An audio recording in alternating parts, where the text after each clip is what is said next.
1, 2, 3, clap. You clapped way later than me. Well, that's because we're on a Zoom call. Okay, 1, 2, 3, clap. Hold on. We need to say that this is the real one. Okay, it's the real one. Okay, ready? Okay. Do you want to count? No. Okay. 1, 2, 3, clap. Okay, that was pretty good. Okay, let me pull up the script.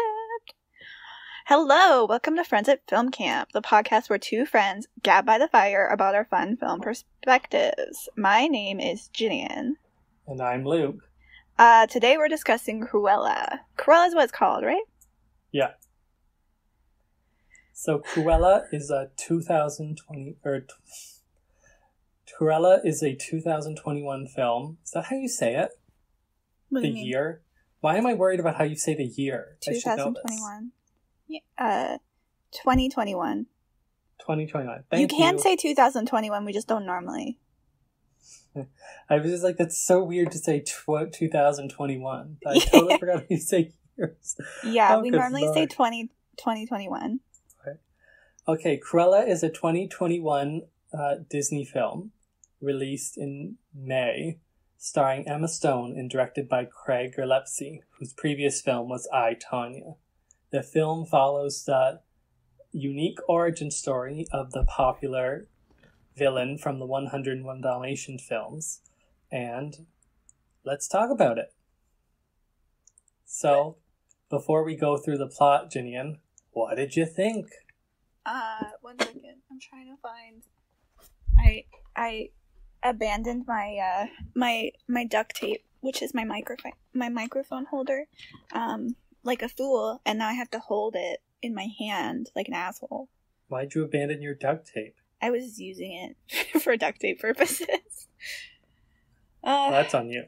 Okay, what did I think of Cruella? Surprisingly good. I feel like Cruella is a really...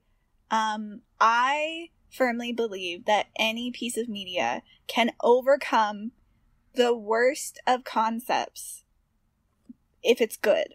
Like, I've seen and read things where, like, I read the synopsis, I'm like, that sounds stupid, or completely uninteresting to me.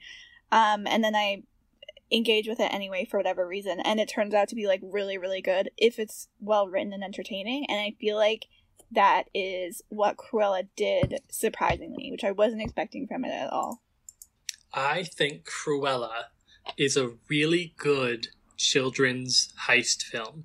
It's like Ocean's 11, but like for kids. There's lots of heists, there's lots of twists, but like nothing too sexual or alcohol-y, and so I that think the kiddies can't watch. Really interesting because they did so much of what people joked that they were going to do, and they somehow made it work still, which I think is really impressive. Like, okay, we will talk about the first 10 minutes in a second, because that's a fucking conversation, but kind of having it be like a girl boss narrative, it kind of is. It's like kind of not, but like I can see where people are getting that, and humanizing her a lot and all of this stuff that people, including me, didn't really want, but they still made those elements work somehow, which is really impressive to me. Though I only think they work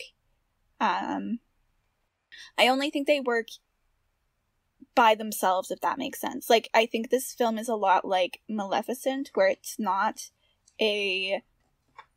you have to view it as its own thing. Like, I feel like if I watch 101 Dalmatians and I'm like, this is canon for what happened before, I don't think that's like the best way to engage with the film. I feel like seeing it as its own thing, and Cruella is just kind of like a character that they're playing with, rather than like a very linear prequel.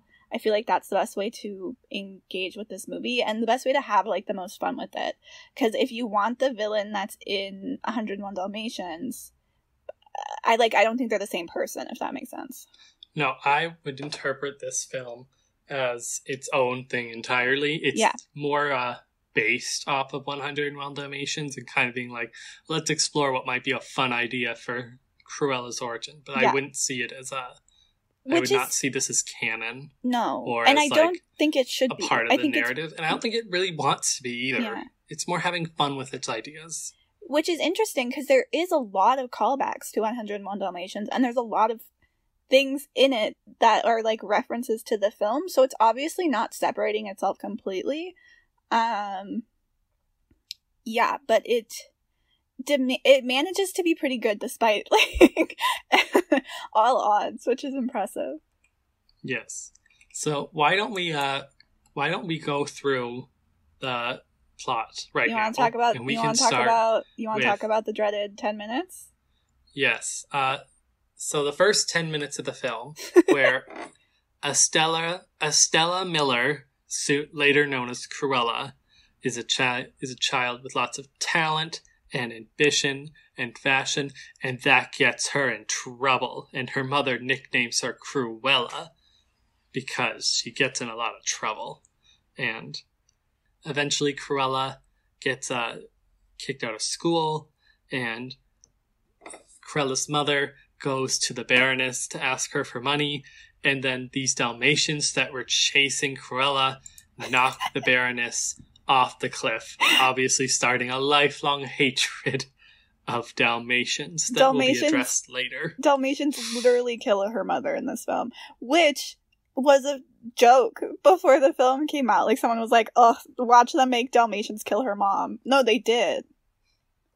This first 10 minutes is so bad. Some of the worst film in, like, some of the worst parts of these Disney live-action remake films, where they just make the whole film so contrived, so forced into this narrative that's so unorganic that it just feels like some poor producer had to write it in a day, because it works in no level, and it's awful. Literally every single thing they did in this first 10 minutes, I hated it. Like, her being born with the Cruella hair, don't like it.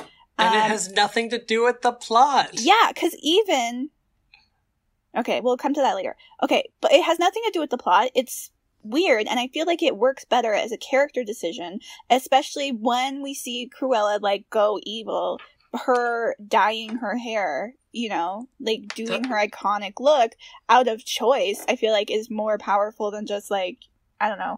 Anyway, I hate her hair being that color. I don't like her being, like, a girl boss, like, genius. Like, I don't think that was necessary. Like, it was fine, but I do think it would have been a bit cooler without that. Her mom getting killed by Dalmatians, stupid. The acting in this portion, like, wasn't great. It was very, like, okay. Okay, what was I talking about? Child actress. We'll just go, okay. I'm trying to think of everything that happened in the beginning. So yeah, I don't like the decision with her hair. I don't like her being a genius. I'm fine with her being kind of, like, rascally. That's okay. And then her mom dying via Dalmatian was just the height of ridiculousness. Yes, I don't like that Cruella was just naturally gifted. Yeah. I wish Cruella had to either learn or discover that she was gifted. Well, especially because... Like, she doesn't have to be, like... She doesn't have to be imperfectly great at it. But what if later, when she's with the child bandit stealing, she learns she's great at sewing? Exactly. Then she could still be, like, naturally gifted and have the twist that happens later make sense. Yeah. But then it's not so contrived that it's just like, she's just gifted. This stuff all just happens. It's like they wanted to do Cruella's origin story, but they found Cruella's origin story very burdensome. Yeah. So they kept ignoring details about her origin. Well, it was weird too, because yeah, like you said, with the when she joins the, like, guys and they're kind of like a group of thieves, which I did like. And that's the perfect situation. Like, they already established that she makes them disguises. Like, that's the perfect built-in thing for her to learn how to sew. And, like, get really passionate about it. Like, she didn't need to be just, like, this born genius. And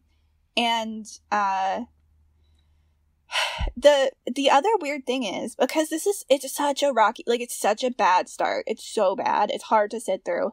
And the rest of the movie is so good in comparison that it makes the beginning that much more confusing. Because, as well, like, there wasn't anything that happened that we needed to see. They could have, like, realized how bad the beginning was when they were editing the film and completely taken it out and start with that shot of Cruella, which is like the first shot we get of her as an adult, played by Emma Stone. They could have started with that and put in everything we needed to know through exposition. So, like, it just makes it especially weirder that it was, like, so unnecessary. It could have, well, there was stuff we needed for the plot, but they could have easily, I think it would have been able to work edited throughout the film in small chunks with a lot of it cut. Well, yeah, like we could have, it could have been like exposition. Anita, maybe. It's hard to say for sure, but I don't think this way works at all. And it was very clunky and awkward the way it was done. It was incredibly, like, cheesy and sentimental compared to the rest of the movie, which is more like fun and rebellious, if that makes sense. It's a completely different tone. Yes. Let's move past the first 10 minutes because it's so bad that it makes us seem like we hate the film a lot more than we do. No, I just hate the first 10 minutes. I literally have to forget about the first 10 minutes to enjoy the film, which I can do because I think the rest of the film is actually really, really good. So it deserves to have its first 10 minutes gotten rid of. So the next scene, the first scene that we liked, was 10 years later.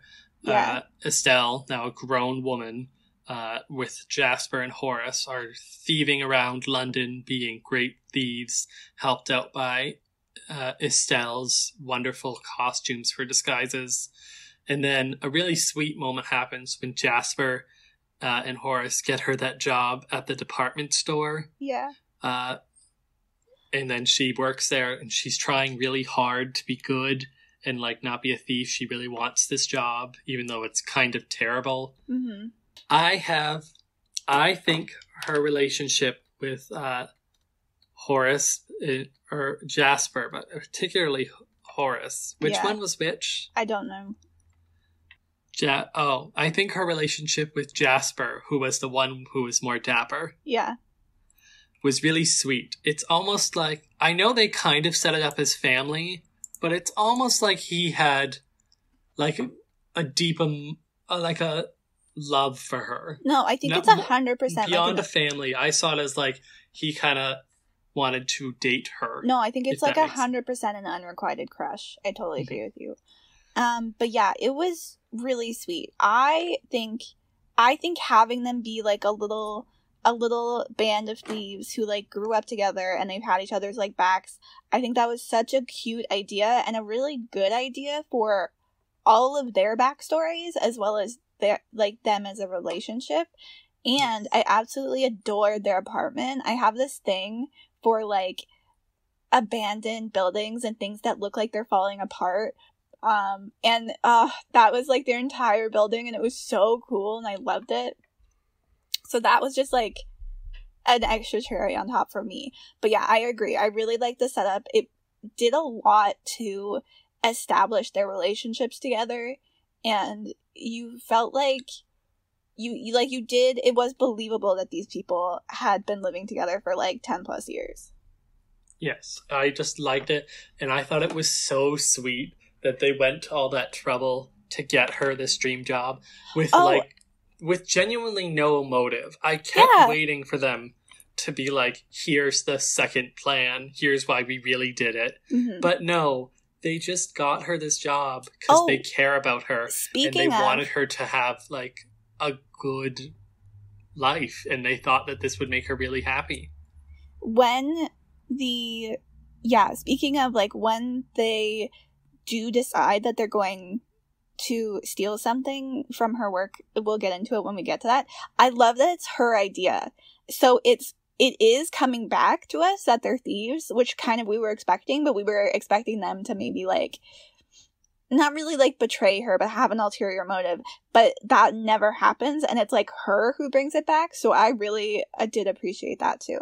Plus, when Jasper gets her the job, and there's that shot of him like putting the resume in the little box like from the ceiling, that was extremely cute. That was so cute, and it just goes to show they had such a great relationship. Yeah, I just adored it. I thought it was such a perfect way to cleanse my palate after the horrible first scene. No, that was really cute, and it was also very like, I feel like it was a really clever shot. Like, this movie, obviously, I think part of why it is so enjoyable is that there was obviously like a lot of care put into it. Like, you can see that with some of like the really interesting camera works, the fashion design. Like, this movie didn't feel like half-assed at all. It felt like everyone was like actually thinking about like the minute aspects of it that would make it a fun experience. I would agree. I just thought it worked well. I don't have anything else to say. I just thought it worked well. So now her time at the department store. That was like a mean boss, but I liked her determination. She's like, I can do more. And he was like, no. And she's like, but I can do more. Mm-hmm. And he was like, no. And they just kept like showing her trying, but not trying to like do it poorly. Yeah. She was genuinely trying to just be great at fashion. No, I did like them setting up this version of her character, where she's very, what's the word? She's earnestly trying her best to be a good person. And it's very earnest. And I think they set up like her in this moment and her motivation through like her mom and wanting to do well by her mom. I think they set that all up really well. Yes, I think that's very accurate. Yeah, I liked how they could have easily made her like an asshole at work, and then that's why she has a hard time growing. But she's just better than them, and they don't get it. No, she's trying to be good, and then it's hard to be good when they don't see you as trash, and then she accidentally does good with the window, and that's when the next scene starts. I think they also easily could have made her a I'm sure there's a name for this type of character. There has to be. But like those characters who they're normally main characters and they're like assholes, but you're expected to find them charming, if that makes sense. Like I watched one episode of this show a long time ago. I think it was called Girl Boss, and I hated the first episode. So I stopped watching it. But the main character in that show was such an asshole. Like, she was just extremely selfish. And at her first job, her first job in the show, she gets fired because she eats her boss's sandwich that clearly had her name on it from the fridge. And then she's just like shocked and offended that she's getting fired. And then she steals this expensive rug, and she does a series of other things. So they're just very like self-centered and like an asshole to other people, but we're supposed to find her like charming and cool and like want to root for her anyway. I feel like they could have easily gone with that with this character, which like that character isn't always bad. Like, it can work sometimes. Like, I feel like Tony Stark is kind of a character that's kind of an asshole, but you like him anyway. But yeah, they could have easily made her like a snarky asshole even when she was in her good version of herself, and I think it's interesting, and I appreciate that they didn't really go down that route.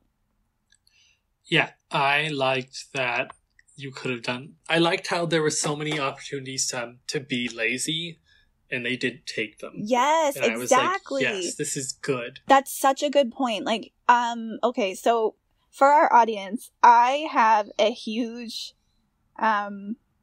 grudge against all Disney live action remakes. I refuse to see them. This could count as one, I guess, but the ones that are like complete remakes of the animations, it's a whole thing. I think they're heartless cash grabs. that they don't put any care into.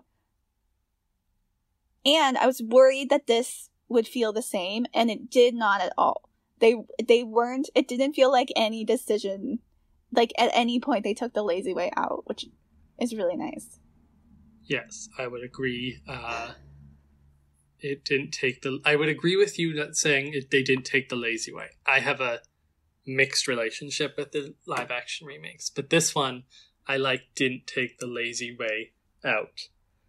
Speaking of which, not taking the lazy way out, the Baroness shows up and sees her wonderfully bold window display and hires Estella on the spot. And Estella instantly impresses her at her new job, becoming one of the Baroness's favorite designers. Yeah. Ever. Although the Baroness would never say that out loud. Yeah, so Cruella got drunk at work for some reason. I don't remember why. She had to clean the boss's office late, and he left his liquor cabinet unlocked, and she was kind of bitter, so she thought, I'll do this while getting drunk. Oh, okay. Yeah, so she does the window while she's drunk, because she's been trying to get them to listen to her on how they should do the window. She gets fired, and her employer's pissed, but the Countess, wait, is she the Countess? The Baroness. The Baroness happens to come in that day, and she sees the window and says it's the best window she's seen in 10 years. So she gives Cruella her card. When she says that, though, she's not this is better, this is the best thing ever. She's your windows normally suck, and that's not awful. Yeah, exactly. The Baroness is a really fun character. Actually, I was just gonna quote you on how you described her, but actually you describe her. So I described her while watching the film, and I stand behind this. She is Amanda Priestley in Miranda. Devil Wears Prada, except her ego is very prominent. Yeah. She's still awful and evil. She just, unlike Miranda, who just expects you to know her brilliance, the Baroness is very insistent that she remind you of her brilliance all the time. Yeah. Which, I think one of the most interesting things about Miranda Priestley in A Devil Wears Prada is sort of her lack of ego. She's very all business. But, so I don't, in theory, if I heard someone just explain that to me, I didn't know if I would, be well, that just seems, I don't know, boring or more normal or something. But it was really fun. How Emma Thompson played her was just, she was just a very fun character. She was fun to watch. She kind of reminds me, actually, now that I talk about it, as, a classic Disney villain, which is funny. I could see her in an animated movie have a banger of a villain song where all of her minions around her are making dresses, and there'd be flying thread, and she'd be singing about how great of a designer she is while she doesn't design anything. She has classic Disney villain vibes where they're just fun to watch. Yes. She just enjoys how powerful she is, even when she does very little, which has always just been enjoyable. It's been really enjoyable to see in the film. But yeah, okay, so you were mentioning that, so Cruella quickly becomes one of her favorites. This film is very fast-paced, which is nice on the one hand, but there are a few instances in which, personally, I wanted a little bit more to the transition. And Cruella becoming her favorite was one of those. She basically, the Baroness likes one of her designs, and then Cruella gets her lunch right, and then suddenly she's Cruella's in the car with her, and we're just with her all the time. She's suddenly become her secondhand person, which I watching it, I kind of felt like I missed something. I felt like I missed a scene. I didn't understand why we were suddenly so important. So that bothered me a little bit. That being said, because the plot moves so fast, it doesn't really give you time to wallow in even being annoyed with that, because then we're moving on to the next stage of the story. Yeah. It might have not worked in a film that had a slower pace, but this film has such a quick pace. It's like going from scene to scene to scene. Yeah. That I didn't have any issue with it, because I'm like, yeah, we don't have time to figure this out because we know that's where.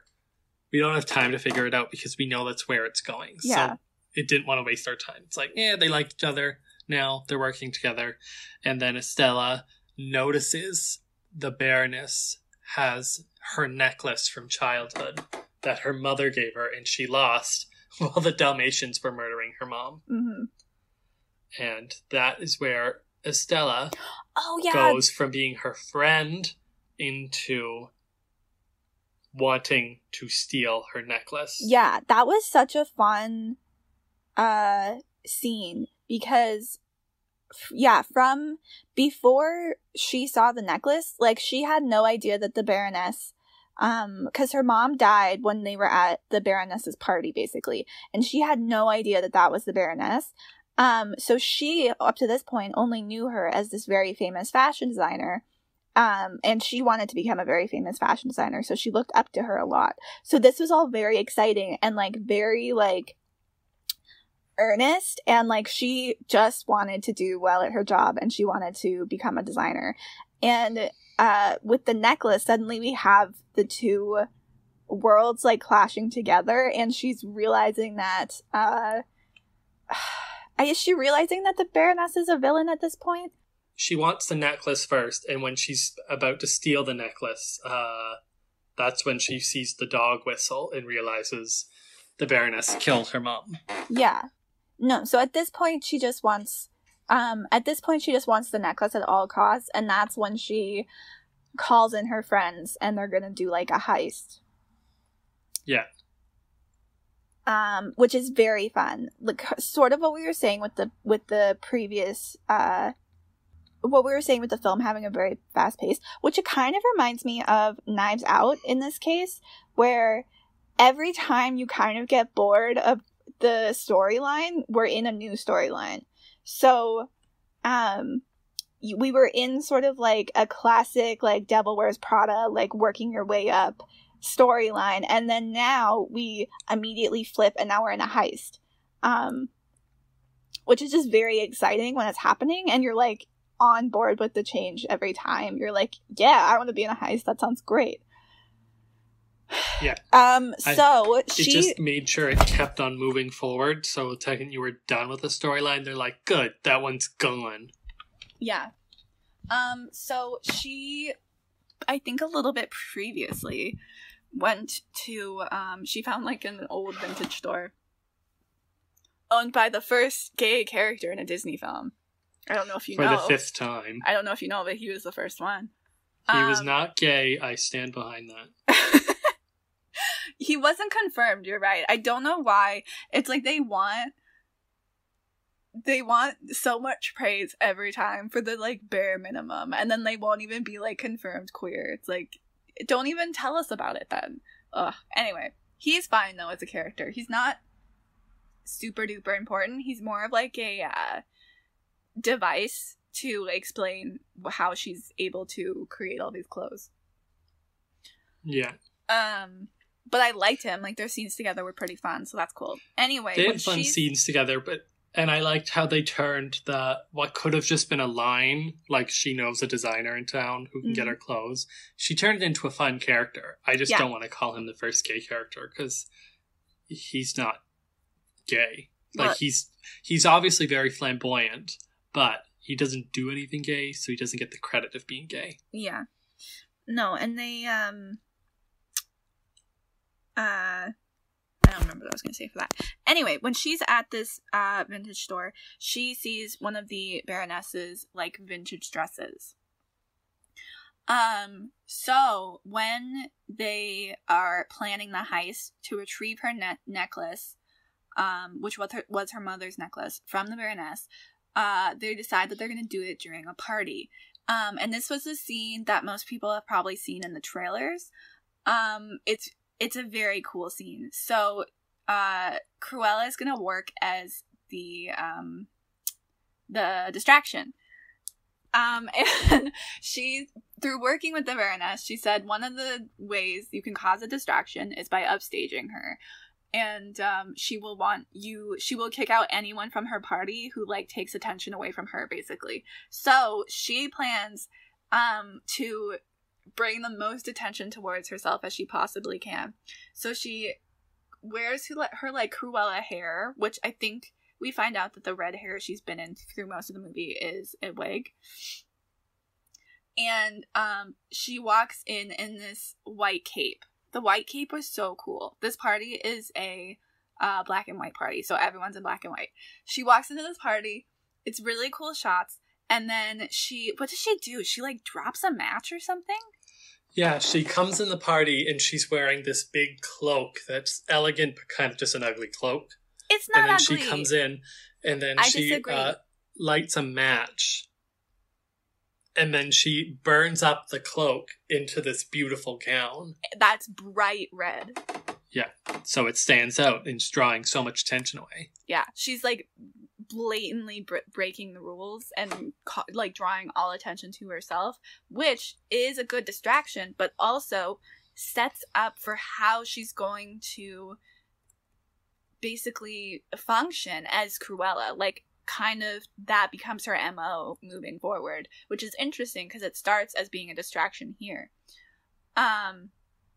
One major gripe I have with this outfit, most of the fashion in this movie is really good and I love it and it's very, very fun. She wears these weird gloves with this dress that are like a brownie burgundy red, which the dress she's wearing is like bright, bright red and everything else is black and white and the gloves don't go with anything.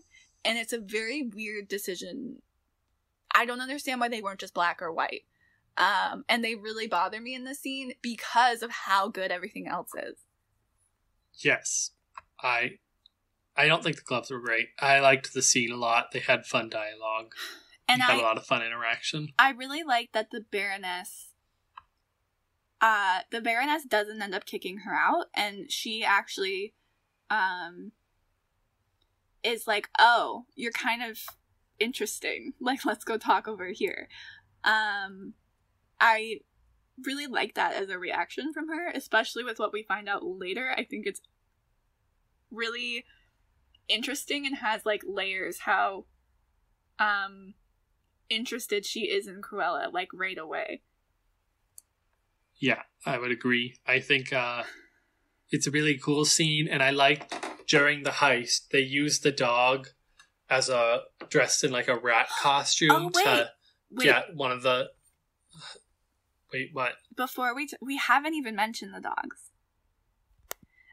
So she has dogs. The dogs are, like, a big character in this movie. They are mostly CGI, so they act like not like real dogs. They act sort of like cartoon dogs, which is fine because this movie's very cartoony.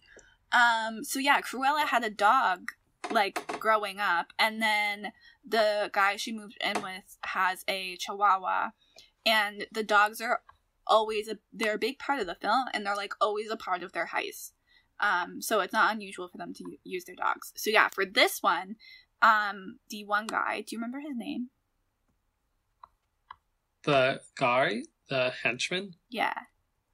Not Jasper, the other one. Horace. Okay, so he dresses up like an exterminator, and they put the Chihuahua in this little rat costume and have him run around looking like a giant rat, and it is so cute. And it works so well because they keep doing it the whole film. Yeah. Or the whole scene. They keep using him in different ways. Yeah. As many ways as you can. So it could have easily just been a one-off gag, but they use it so well. It's, again, like, they don't take the easy way out. Like, they really thought it out and were like, okay, if you had a dog in a rat costume, what are the ways you could use him, you know? Like, it could easily just have been, like, a cheap, like, dog in a costume gag, but yeah, they, like, take it to, like, the full extent of its potential, and it's, like, very fun. Yes, I think it's really good, and I was just so happy with it. And doesn't he get him, like, Horace gets captured at one point. So Cruella's like doing her her distraction thing. Jasper is he's like working behind the scenes trying to mask the cameras and stuff so that the security can't tell what Horace is up to, and Horace is the one trying to get into the safe to get all the necklaces. When he gets there, the necklaces are gone. And we realize with Cruella that the Baroness is wearing the necklace she was trying to steal, so that's inconvenient. But yeah, Horace then gets caught when he is there, and they are trying to arrest him. And I'm pretty sure he's keeping up his disguise that he's just an exterminator, and he's just trying to, like, exterminate stuff. And, like, oops, I didn't mean to go into the safe. Anyway, the dog, again, shows up in the rat costume. I'm pretty sure, I could be remembering the scene wrong, but I'm pretty sure that, like, kind of corroborates what he was saying, and it helps him get away. Yeah. It offers him a distraction long enough that he can kind of hide and escape. And it was just really cool. It was all really cool. I was just so happy with the scene, and then Cruella, at the end of the scene, grabs the necklace from the Baroness and gives it to the rat dog, I believe. No, not the rat dog. The other dog. Her dog, yeah. They have another dog in the scene. She gives it to her, and she's running away, and one of the Dalmatians gets it back, which is when Cruella learns that the Baroness whistle is how she controls the Dalmatians. Yeah. And the Dalmatians who killed her mother did it because the Baroness told them to, not because Cruella accidentally chased them outside. Which I do like, because it was, like, the first time we see it, it's really stupid. Like, it doesn't make any sense that a dog would have just pushed them off a cliff, because they weren't even chasing her, you know? So I do like that they at least made that make more sense with the whistle, that the Baroness had trained them to attack people, basically. So Cruella realizes that it wasn't just, like, an accident, like, the Baroness purposefully killed her mom. Yes. And I like that scene, and then the dogs, the Dalmatian has eaten the necklace, and the Cruella and them all escape. Oh, okay, so they escape. This is another clever thing, though, because how they escape is, and it's interesting, because they've already set up this idea of an exterminator, right? Because that was his disguise. Jasper, seeing that Horace is in trouble, he was, like, in the sewers doing computery stuff, and there kept being rats around. So he actually grabbed some of the rats, hid them in, like, a dinner plate, so that the ballroom is, like, now infested, like, for real. So everyone's running around and, like, screaming, and in the commotion, that's, like, when all the necklace stealing and stuff happens, which again, it's just it's so, like, tightly written to even bring the, like, threat of extermination, like, back around to create yet another distraction for them to be able to get away. Yeah, I liked how they did that. It was just really cool how they made the scene work. And then, this is a scene you had a bit of an issue with, but then after the party and Cruella realizes her mother died because of the Baroness, she switches over from Estelle into her Cruella persona. Yeah. Which you thought was a little rushed, and I agree it was a little rushed, but I thought it worked in the context of the film because her life had such a drastic change then, where she thought for her whole life her mother had died because of her, but it was really because of the Baroness. So her entire life shattered, and she went mad overnight. It wasn't even... Okay, so... first of all, we get a really good image of her doing her, like, evil smile when laying in bed. What is that called? Is it the Kubrick smile? The Kubrick look? I have no idea. I know that Amy Dunn does it in Gone Girl. Here, let me just Google this because it's gonna bug me. Yeah, the Kubrick stare. She gives us a Kubrick stare, and it's good. I love that scene. It's very, like, she's talking about, like, revenge, and you can tell this is a big turning point, and she's, like, turning bad. So I really like that. What I didn't like was the change in, like, it wasn't even just how she was behaving, but, like, even her mannerisms and the way she spoke was different. And what I didn't like was they did such a good job building her relationship with Jasper and Horace. And I knew that they were close. I think that I needed personally the transition from friend to minion, basically, to be a bit more gradual. Like, what I compare it to is that story. I forget what it is, if it's like lobsters or frogs. It's kind of morbid, but like, if you put them into boiling water, they jump out, but if you turn it up slowly, they stay in. She threw them into boiling water, basically coming down the stairs, and she was like, you guys go do this and do that, when like that had never been their dynamic before. They were friends who did things together, and she was like ordering them around and being very rude. It was weird to me. I needed that to be more gradual for me to believe that they would stay and like do her bidding, basically. I just wanted a little bit more progression with her relationship with them. Yeah, I would agree that having a little more time would have probably been better for the situation. That being said, though, the movie was so fast-paced that you kind of just... I just kind of went along with it.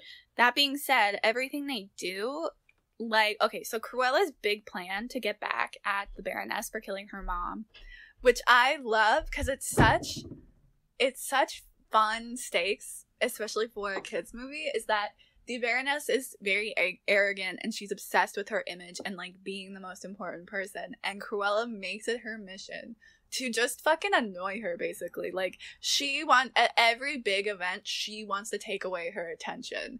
And it's like this taking away of attention that's like really the like crux of her revenge on the Baroness, which is just fun to see. They do so much stuff to achieve this that is just fun. Like, there's a scene where I think this is probably my favorite of the stunts they did. There's a scene where the Baroness is at like a red carpet of some sort, and they pull up in a garbage truck like into the middle of the red carpet, and they dump a pile of garbage, and then Cruella pops up out of it, lets people take her photo, goes back onto the end of the garbage truck, and as they drive away, like the majority of the garbage was her train, and it like unravels out behind her, creating this like really cool dramatic image.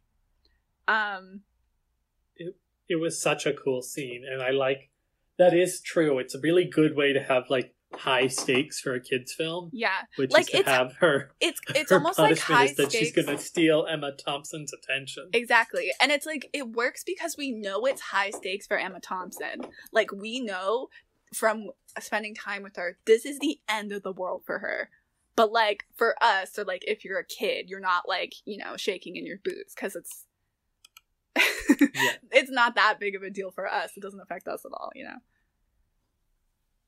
And I liked how she used Anita to help get the plot done. Like, it was good narrative building. Yeah, that was fine for me. I feel like it wasn't necessary, but I liked Anita fine. It took us like a long time into the film for us to remember that she is in 101 Dalmatians.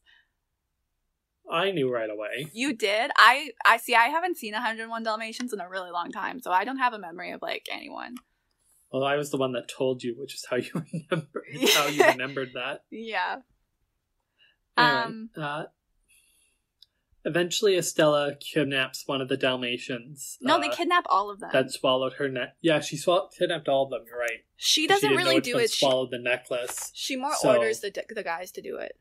Yes, she orders the guys to it, who are becoming increasingly annoyed with her behavior of yelling at them. Yeah.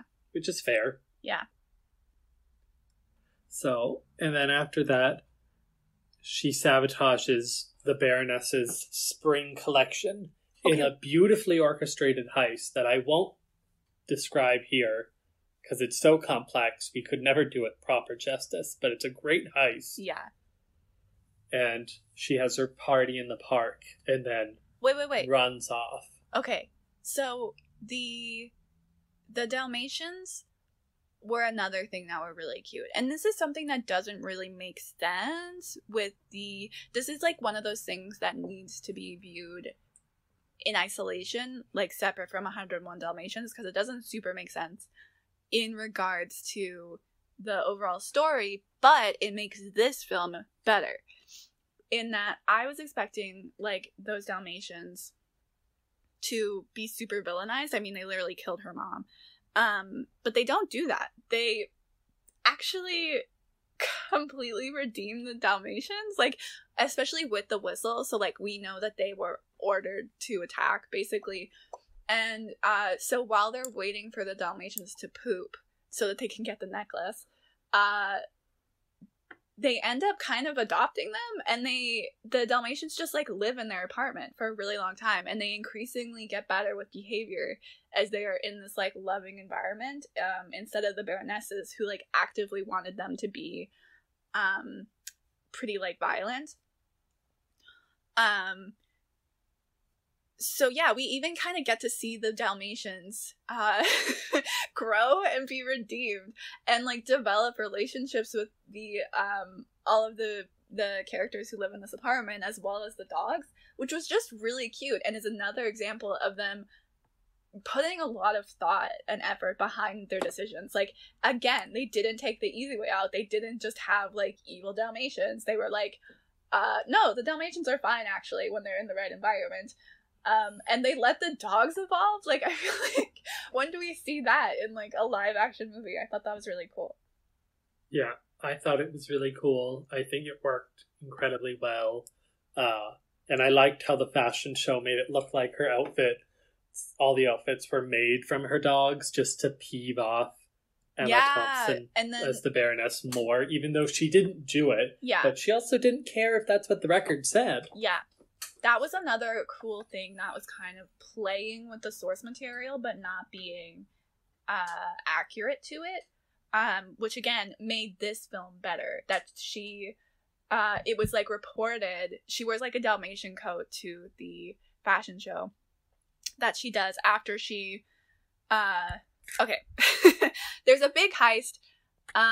It is really cleverly done. It's very fun to watch. There's all the good stuff in a heist that you need. Basically, she is planning this heist to be, she's, like, outing herself to the Baroness that she is Cruella, and she's, like, not gonna pretend to be Estella anymore, because up until this point she's still been working with her to kind of, like, screw with her from inside. So she's outing herself with this heist. They ruin the Baroness's fashion show so that all of her people who were there to see her fashion show run outside, and they have set up, like, a surprise fashion show for Cruella stuff, with, like, rock music, and it's, like, by a fountain, and it's a very fun scene.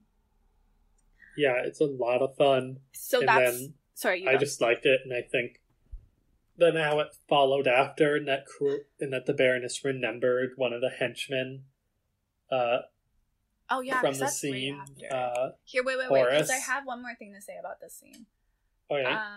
It has my second and only, my second and last, to my memory, fashion critique, in that the clothes in her fashion show are really, like, punk and grungy, which is fine, but up until that point, they had never shown us her designing that type of fashion. She has always been designing, like, very upscale and, like, elegant dresses, but with an edge and a twist. So I thought that frustrated me in terms of, I felt like it wasn't actually showing her fashion to, like, the fullest degree. But it's, again, a minor issue. But I just see it as a non-issue. I didn't really notice, and I didn't really care. Well, I cared a lot, so. Well, one of us is wrong. Yes, so, okay, and then that is also cool with the Baroness recognizing one of her henchmen, because we had even commented throughout Cruella pulling all of her stunts, stealing the Baroness's attention, which is the worst thing you can do to the Baroness. Her henchmen, like, were never really wearing any disguises, and at one point we were like, it's kind of weird that they're never wearing any disguises. I feel like that's going to be an issue. And then she totally notices. Yeah, and then it was an issue because the Baroness saw, she was looking out the window at everyone, like, running away, basically. And she just, like, saw one of them and kind of put two and two together. Mm-hmm. And so she kidnaps the two of them, and she kidnaps Cruella when she goes back to the apartment, and is going to frame the two of them for murdering Cruella in their apartment, which she burns down before she is saved by the butler John, the Baroness's valet. Yeah.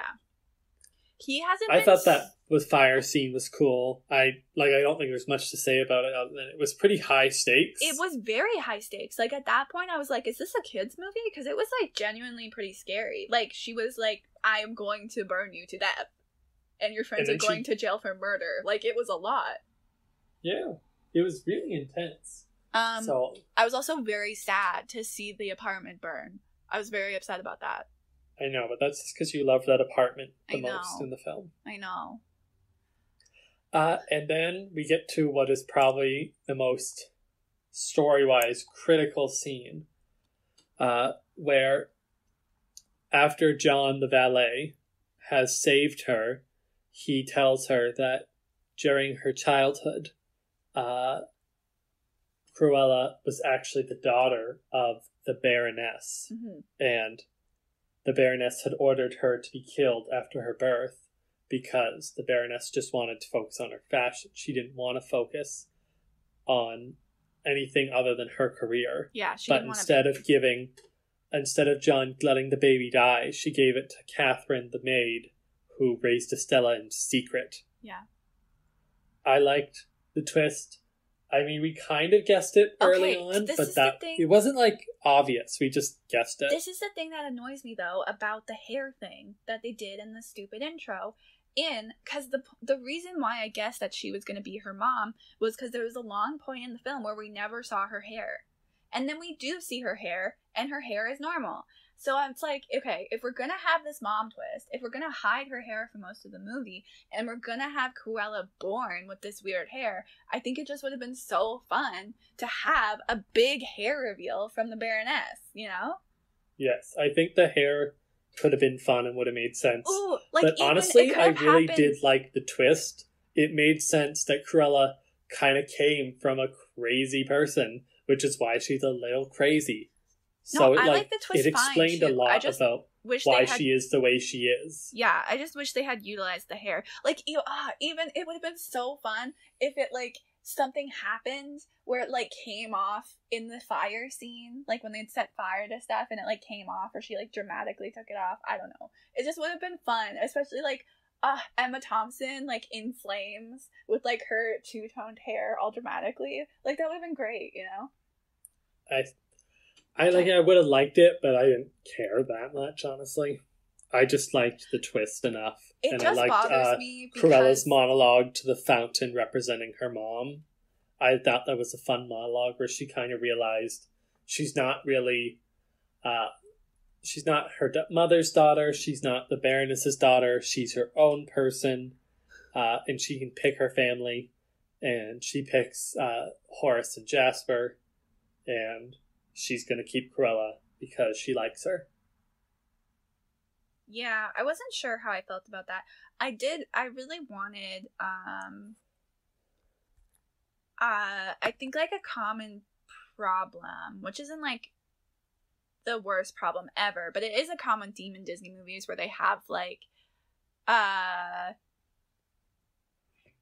actually, I guess that's not. Wait, is it? Never mind. Anyway, when she was very upset about the stuff, I just wish there had been, like, a line that was like, oh, your mom was still your mom, she just didn't give birth to you, because her mom was very important to her. Well, she still seemed to like her. Like, she said some stuff in the monologue about how she really liked her and she was happy she raised her. No, she said she loved her. What? She said she loved her. I didn't hear that. Yeah, she did. Yeah, see? Yeah. Yeah, I see? know, I'm so just that's saying. fair. I just thought they did it differently. And I think they wanted to focus more on the narrative being the friends as the story arc. I wasn't sure how I felt about that monologue, because at first it kind of felt like the narrative was like she had an evil parent, and so she like couldn't help but be evil. But as she went on, I kind of felt like, oh no, she's just like choosing this, which I like better. I have mixed feelings about that monologue. I'm still not super sure how I feel about it. So Cruella breaks Jasper and Horace out of jail, and then she sneaks them, and then she has a whole final heist, which was done really well with the final gala, where she gets everyone to dress up in her Cruella hair, and she has them. You're going too far. Stop it. I have things to say. This is the final scene. Yeah, but I have things to say along the way. This is one scene. Okay, go. No, it's not. That's many, many scenes. Go. Okay, so her breaking them out of prison. First of all, they think she's dead, so that's sad for them. But Jasper's he's like really pissed at her at this point. So he's like, whatever, good riddance. Not really, but that's what he's trying to say. Anyway, she saves them out of prison, takes them to the butler dude's house, and they have like a heart-to-heart, which I really appreciated. They actually have a few conversations about what happened and how they'd been treated. And I thought that that was really interesting because she kind of, she both apologized while also not agreeing to stop, if that makes sense. Like, she was like, I'm sorry that I treated you badly and you were upset, but also, you're still my minions. And they kind of come to an acceptance with that, which I thought was really interesting, because that's a weird line to walk, but I was glad that she apologized, and I thought it was an interesting tension that she's like, I'm sorry, but also I'm still going to be in charge. Yeah, I don't mind her being in charge, because I don't think the other two could do what she did in Heist, so she should be in charge. And I like that they apologized. But I don't mind if Cruella's saying, I'm going to be Cruella from now on. I like Cruella. This is who I am. Mm-hmm. So I don't mind that. Now let's talk about the final heist. To end the Baroness. They sneak into her charity gala where they have all the guests dress up in costumes. Yeah. As they dress up in Cruella hair, which really peeves the Baroness off. And, they trick her into going outside with Cruella. So Cruella's assumed dead at this point. So the Baroness kind of interprets this as like, a very like large support for Cruella in reaction to her death, which obviously makes her mad. This was one of the things I saw from the film before I watched it, and I hated it. I thought it was so stupid. Like, I thought it was like before you saw the film. Before I saw the film, yeah. Like, I thought it was like a Joker thing where like Cruella was gonna like, I don't know, like the masses were gonna like dress up like Cruella and like start a revolution or something, which just wasn't what I wanted from this movie. But in the context of the movie, it actually works perfectly fine, because they send everyone like dresses, I think, that she made, but also the wigs, and they do it for the heist so that Cruella blends in easier, while at the same time annoying the Baroness, which is a bonus. But yeah, in the context of them having like sent them to everyone, I actually really liked this, which was nice, because I was expecting for it to be like a big eye roll moment. Yes, this heist could have gone very goofy. It could have been very silly, but they really chose to make sure that they had a great plan that was simple but effective, and that they were able to get her outside to have her one final showdown where the Baroness tries to murder Cruella, now dressed up as Estella. She tries to get the dogs to murder her, but since Estella was nice to the dogs won't do it. So the Baroness tries to trick her by being like, oh, I'm so nice, I'm so sweet, And they could have played this up longer, but I'm glad they didn't. They were very quick, where they were like, oh, the Baroness is sweet and wants to forgive her. Yeah, the and Baroness she's so is sorry about her mistake. Because she And knows then- Estella and Cruella are the same person, and she's like, look, like, you are just like me, like, you're so interesting, and it makes sense that you're my daughter, and that's why I find you so interesting, and, like, it was a mistake that I ordered you killed, and blah, blah, blah, which isn't even entirely, like, unbelievable, because she has expressed interest, and like, begrudging interest in Cruella as much as she, at some point she's like, she's made it her or me, and I'm always going to choose me. So even though that's her stance, she has multiple times been like, this person's pretty cool and interesting, and I don't find that many people interesting. So it's not, like, completely out of the realm of possibility where you're like, yeah, she could decide to like her. Yeah, and then she has, since Cruella tricked everyone to go outside to see her talking, when the Baroness pushes her off the cliff, it works really well, because the Baroness, like, just got caught for murder, so she didn't have to get murdered herself. She got punished for doing a crime. It was so simple, too, because I loved that everyone, like, so all of her henchmen, basically, were just like, oh, the Baroness would like to see you outside. Like, it was so easy. I could have easily been, like, overcomplicated to get everyone to go outside. I kind of loved, and it was, like, clever just to be like, oh yeah, you guys should go outside. Like, it was such, like, a normal and, like, easy way to do that. Yes. I think that's entirely accurate. It was just an easy way to get this storyline to go forward. But yeah, so Cruella... to just have her say go outside, and then the Baroness murders her, but she had a great... She planned for this, and she had a parachute built into her dress, perfectly Cruella. Yeah. In that scene, and she's dressed up as Estelle at this point. So, people, the general public don't know that Estelle and Cruella are the same person. So, like, legally, everyone who would have known Estelle from, like, her working with the Baroness, they all think Estelle has died, but they don't know Cruella and Estelle are the same person. Yeah. And before the death, Estelle transferred all the Baroness's money, because she was legally her daughter, and she had the paperwork to prove it, to Cruella, which in real life you'd be like, I think banks would want to see social security numbers and such, but Disney movie, it's allowed. Oh, that reminds me of something that this film does that I don't know if I've ever seen before, but in the backstory of when the Baroness got pregnant, her husband was, like, really happy to have a kid, and she didn't want one, obviously, because she ordered her baby murdered. But after Cruella's given away, her dad dies of sadness, which is just so unique to see a man die of sadness. And I, as much as it's, like, a bullshit way to die in literature, it was kind of refreshing to just have a plot be like, yeah, he died because he was sad, and we had to get rid of him. Yeah, I think that was an effective way to have that scene work, so I liked it. Yeah.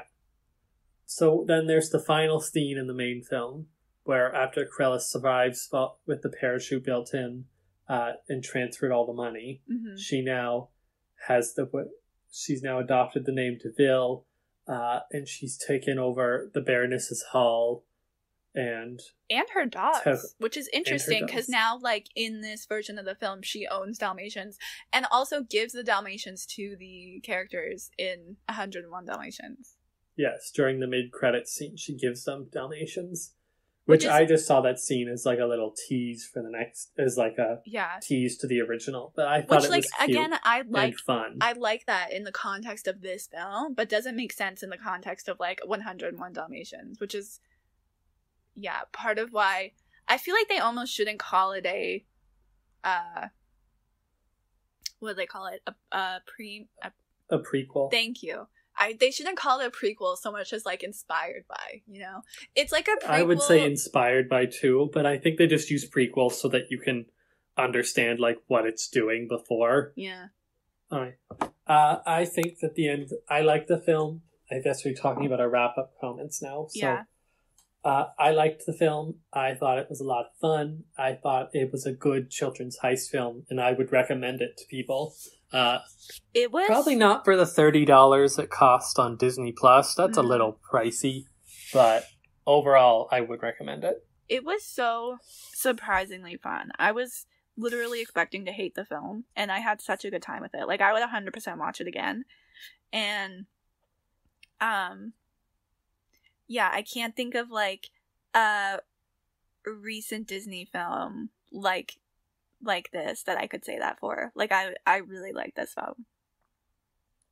Yeah, I think it was just, like, a lot of fun, a lot of energy, and it was great. Yeah. I thought it was great. Other than the first... committed so much to, like, iconic visuals. Like, they really tried really hard, and it paid off. Yeah. I thought it was great. And there's talks about a sequel. Mm-hmm. And if they have a sequel idea for another heist film with this Cruella, I think that could be a lot of fun. I don't know if it's going to happen. I don't think it's doing very well overall. A lot of the hype has seemed to very suddenly stop. But I would love to see this Cruella and these characters do more heists. I think it's so much fun, and it's such a good way to have a heist film for kids. Yeah. No, I would be interested in that too. I would be concerned if they were to do another film. I think they should continue with the characters and like the tone and the plot that they've set up in this one, rather than I'd be concerned that they would try to use the second film to sort of bridge the gap to 101 Dalmatians. No, I just want them to keep this film this film and keep this story and heist going. I hope it's fun, and I think it would be. Do you want me to do the conclusion part? Yeah, outro us. Okay. Thank you all for listening to today's episode. We will see you next time at Film Camp. Or was it by the campfire? We ask this every time. I think it's cute that you say both every time, though. Thank you all for listening to today's episode. We'll see you next time at the campfire.